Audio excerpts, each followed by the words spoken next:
Ladies and gentlemen, so we are so blessed to be with an amazing professor today. Professor Aptheker is a professor in California at an illustrative school where she has been spending a good amount of time teaching about feminist studies, and her viewpoints are not only riveting and impactful, but so necessary to be a part of this Turning Point USA documentary. I want to say thank you so much, Professor, for giving us the time to be with us, and I just am so excited to jump into these questions and hear what you have to say about this insidious, ridiculous watch list. I am sorry that it took being a part of this watch list to meet you, but I'm grateful for the opportunity. Thank you so much. And I'm very honored to be part of this conversation. And that is an irony that this watch list has actually acquainted all of us who are on it with each other whom we didn't know before. So that's kind of a benefit that I don't think was intended.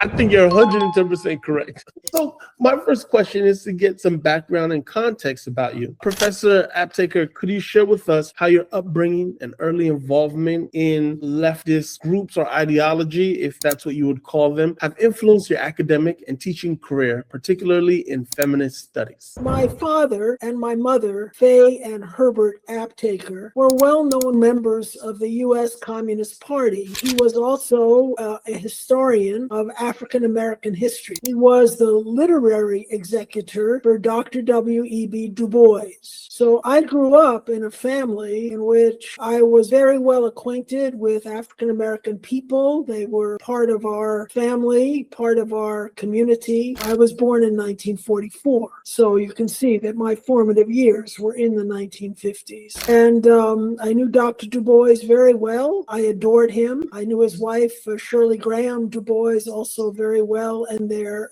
Shirley Graham's son, David, and I were very, very close friends until his unfortunate death in the early 2000s. So that's my background. I think what's significant in terms of my pedagogy and teaching is that I was very much raised and affirm a strong anti-racist pedagogy, and a pedagogy that is inclusive. It's very inclusive. Fascinating. This is kind of throwing me into a different trajectory now, but with all that you have seen in your youth, did you ever question why your father and mother decided to be a part of the Communist Party? I didn't, when I was growing up, I did not question my parents' relationship to the Communist Party. My father, he came home from that war with a very firm, unshakable commitment. And my mother, who came from very great poverty, and I understood why she was a union organizer. Later on, I myself developed a critique, and then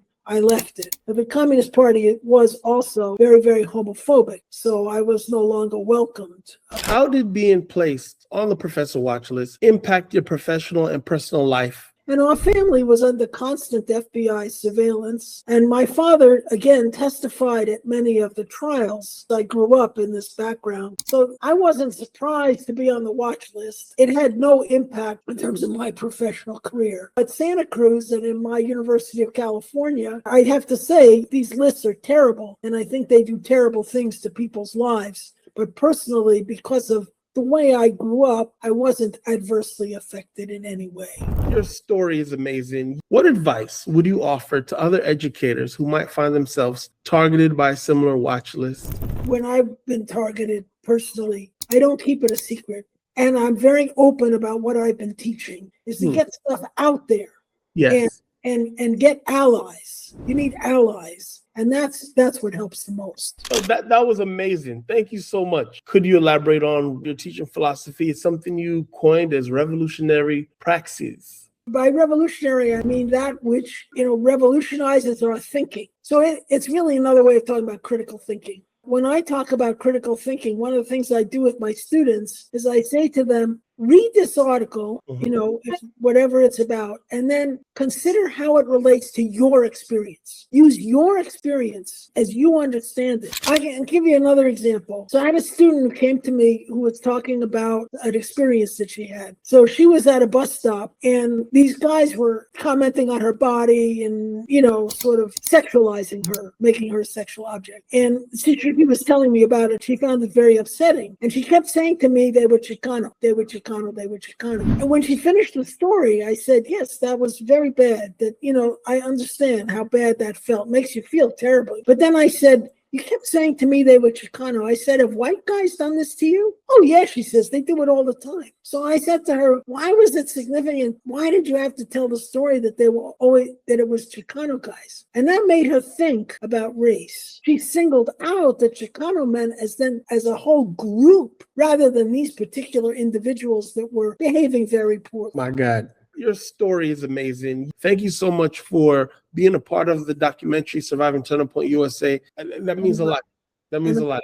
I honor it very, very much. Thank you for doing this standalone interview. Thank you for your courage. I know it's not easy, not only being a targeted professor, but being a targeted female professor. So I just want to say thank you so much. And in closing, my last question is, when this sort of thing happens to a professor and a professor decides to fight back and their institution decides not to support them or to give them some pushback because they don't want the pressures that come with the marketing of the university. I understand administrators are in a different position than faculty. I understand that. But most administrators, or many administrators, were once faculty. They usually come up through the ranks and then choose to do administration. Not everybody, but a lot. That's true for a lot of people. One of the hallmarks of a stellar institution is its adherence to the principles of academic freedom. Academic freedom means that you allow professors, you honor the knowledge that professors have through the training that they have experienced, and you honor that kind of understanding,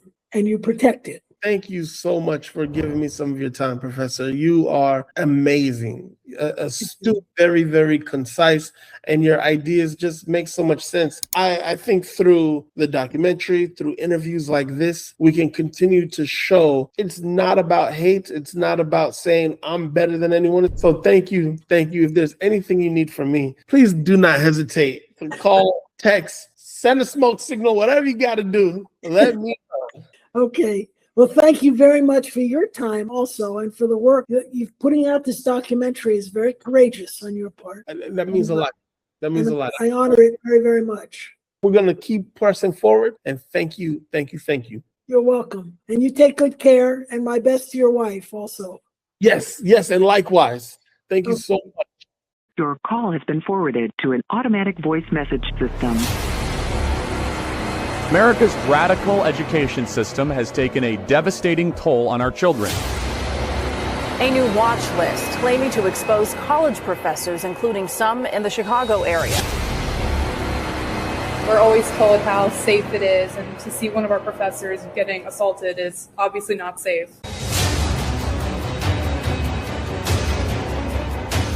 The Democrats want to destroy the country. We know this.